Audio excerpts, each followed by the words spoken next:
in congruence with my value and ethics. My value and ethics are very different from that. Which is important for maximizing share is a part of duty of the independent director, which comes out of the values and the ethical standards which we independent directors are required to uphold. And I was an independent director. On 18th of March 2026, Atanu Chakraborty, the part-time chairman of HDFC, wrote a resignation letter that sent shockwaves to Dalal Street. HDFC. It is India's second largest bank, and right now it's in the middle of a storm. A massive storm is brewing at India's second largest lender. In a move that has sent shockwaves through the Dalal Street, HDFC Bank on Wednesday announced that its chairman, Atanu Chakraborty, has resigned. In it, he said, certain happenings and practices within the bank that I have observed over the last 2 years are not in congruence with my personal values and ethics. He offered no specifics, no names and no examples, just that. And the next day, on 19th of March 2026, HDFC Bank stock crashed by 8.7% in a single session, dragging the entire Indian stock market down by more than 3% in its worst day since June 2024. This one stock, because it carries approximately 12% weight in the Nifty 50, it pulled the entire market down with it. HDFC Bank delivered a shocker to the market. And the news sent shares of the lender sliding over 5% in Thursday morning trade. And then Chakraborty told NDTV Profit that there was no wrongdoing, only ideological differences. The chairman who stepped down from HDFC Bank spoken exclusively with NDTV Profit. That he's saying is that in the letter that I've written, I am not pointing out to any wrongdoings at the bank, only differences in terms of where ideologies go. And he respects the organization and the board clearly. Wait, what? You just said values and ethics in a formal letter and now you're saying it's nothing? This contradiction is what made everything worse. The market didn't know what to believe and the stock kept falling. By March 23rd, it hit a 52-week low of 750 rupees and by March 30, it slid down further to 731 rupees. 1 lakh crore rupees wiped out in minutes. That's what just happened with HDFC Bank today. 70,000 crore of investor money has been wiped out from the HDFC Bank market capitalization. The market is unknown, because of which the stock is falling. Many of the good stocks are falling because of the conditions in the markets. So the question is, what exactly is wrong with HDFC Bank and why is there a red alert sentiment in the market? Guys, before we move on, I would like to thank Odoo for supporting our content. If you're running a business, one of the easiest ways to lose money is through untracked expenses. And I lose a lot of money because of this. Because it's never one big cost. It's hundreds of small ones put together, like travel, team spends, client meetings that slowly add up and kill your margins. And the worst part is that most businesses are still managing this through WhatsApp messages, emails, or piles of paper receipts. That's what we were doing until last year. But that is where Odoo Expenses came to our rescue. Odoo Expenses is a part of Odoo's all-in-one business suite, and it helps you track, manage and approve every single expense without the chaos. Your team can submit expenses instantly from desktop, mobile, or just by emailing a receipt, and they can attach invoices, tickets, or any proof so everything stays documented. So instead of handling expenses one by one, you can group them into reports and approve everything in a single click. And for managers, the process becomes incredibly simple. You can review receipts side by side with expenses, approve or reject them, or even add comments for clarity. But where it actually gets very powerful is automation. The moment an expense is approved, Odoo automatically records it in your accounting books with no manual entries and no back and forth with the finance teams. And trust me, it saved me a lot of headache. You can track expenses across your entire team, monitor trends, and even re-invoice client-related costs easily. So instead of chasing receipts and wasting hours in your office, you get a clean, structured system that saves you time and keeps your finances in control. Plus, Odoo lets you start for free with just one app and scale as your business grows. So what are you waiting for, guys? Get rid of those messy receipts and check out Odoo Expenses using the link in the description. It has been a lifesaver for me, and I'm pretty sure it can be a life changer for you. Before understanding the HDFC problem, you need to understand what AT1 bonds are. Let's understand this using a very simple example. You see, a normal bond is a standard contract. If you lend an airline $10,000 for 5 years at a 5% interest, the airline must pay you $500 interest, as in 5% interest every year for 5 years. And at the end of year 5, they are legally obligated to give your $10,000 back. And if the airline goes bankrupt, you are given top priority in the people to be paid. So when the company's assets like their planes get sold, you will get your share of that money before any shareholders see a dime. So if you see there is an end date or maturity period for this bond, the interest rate is low and the airline is obligated to return the capital in 5 years. But when it comes to AT1 bonds, you get high interest rate but with no end date and no obligation to be paid back. So if you buy $10,000 worth of AT1 bonds, the airline offers you 9% interest because it is a risky asset. But these bonds have no end date, as in the airline can just keep your $10,000 forever as long as they keep paying the 9% interest. And if the airline had a terrible year and their cash reserves fall below a certain emergency level, your bonds can be written down to zero. So unlike the normal bond holder, if the company fails, you are treated almost like a shareholder, which means you will likely lose everything. If this is clear, let's understand where it got ugly with HDFC. In May 2021, HDFC Bank's Dubai branch began selling Credit Suisse AT1 bonds to NRI clients. And according to Business Standard and Deccan Chronicle, the bank's executives marketed these high-risk perpetual bonds as safe, high-yield investments, promising 10 to 13% return. Secondly, they convinced NRIs to transfer their foreign currency non-resident deposits from India to HDFC Bank's Bahrain branch. Thirdly, they used the transferred funds to purchase Credit Suisse AT1 bonds.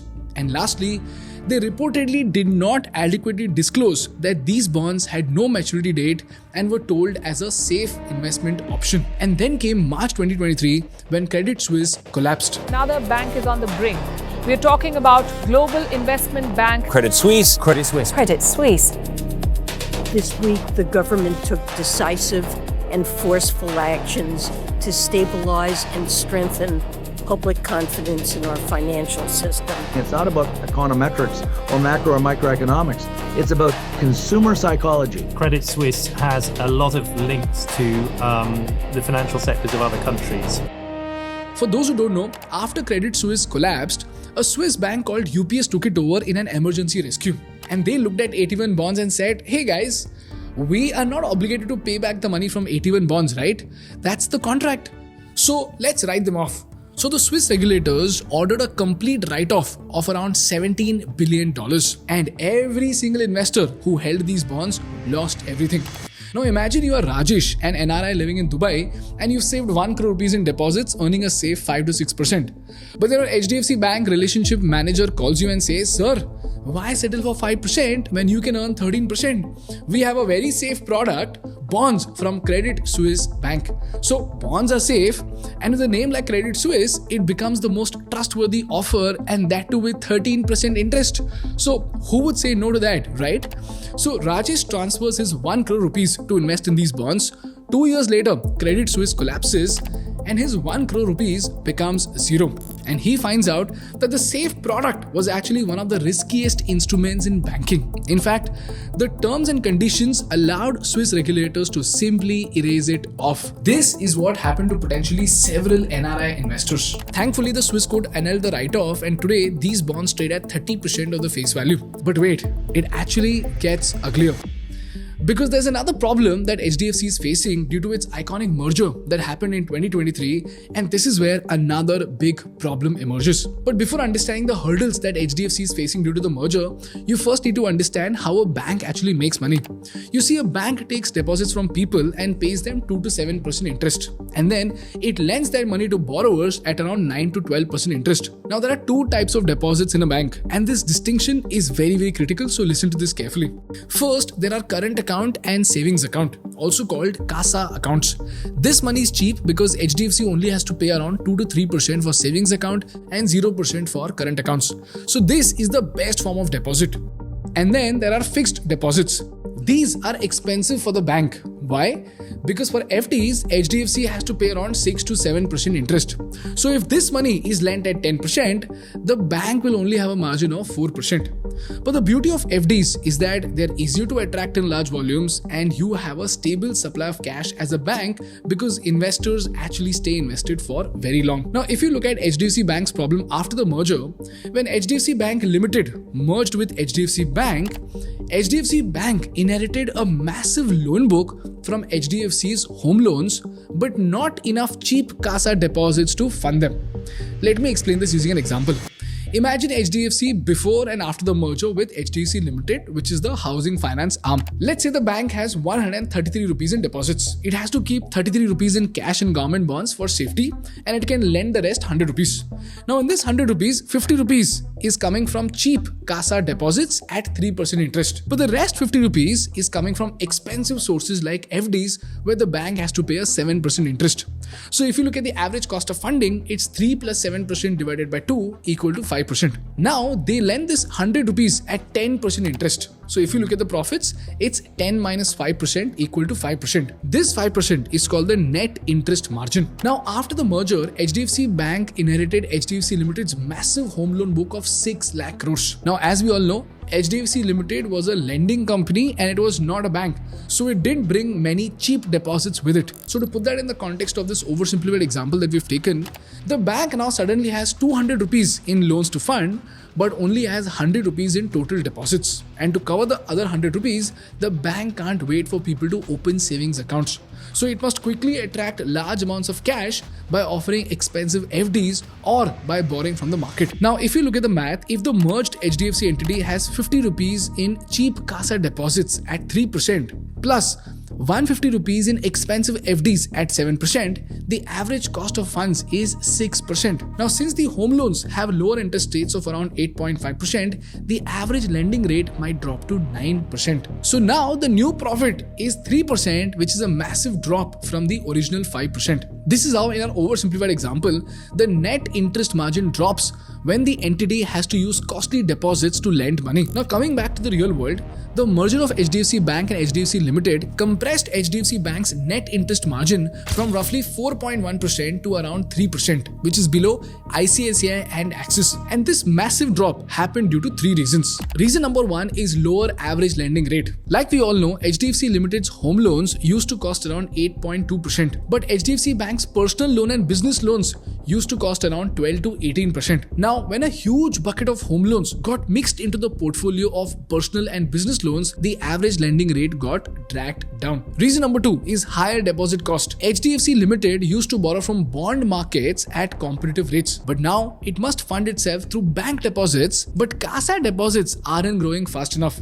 So the bank has to use expensive FDs, which they have taken at 6 to 7.5%, which eventually decreases their margins. This is how the net interest margin drops when the entity has to use costly deposits to lend money. And thirdly, there's a hidden cost called CRR and SLR that HDFC Bank has to pay. And this is a part that almost nobody talks about. Now guys, these banking terms might sound complex, but they're actually very, very easy to understand. Okay, let's understand this using an example. You see, the RBI requires every bank to keep approximately 21% of the deposits locked up. So if the bank has 100 crores in deposits, RBI says you have to keep 3% in cash reserves parked with RBI with 0 interest, and 18% has to be invested in government bonds. This is to ensure that the banks don't lend recklessly and to prevent the banks from failing. So this 3 crores is called the cash reserve ratio, or CRR, and this 18% is called statutory liquidity ratio, or SLR. Now the beauty of this rule is that only banks have to follow this rule and not NBFCs. And if you remember, HDFC Bank was a bank, but HDFC Limited was an NBFC. So HDFC Limited as an NBFC never had to follow these rules, and it could lend nearly 100% of the money that it raised. But now the problem is that HDFC Limited is inside a bank, so all those home loans are subject to these requirements, and it also has the obligation to lend to farmers and small businesses. In fact, before the merger, HDFC Limited's 6.25 lakh crore loan book was funded by 6 lakh crores in bond borrowings. So they had 0 CRR or SLR obligation.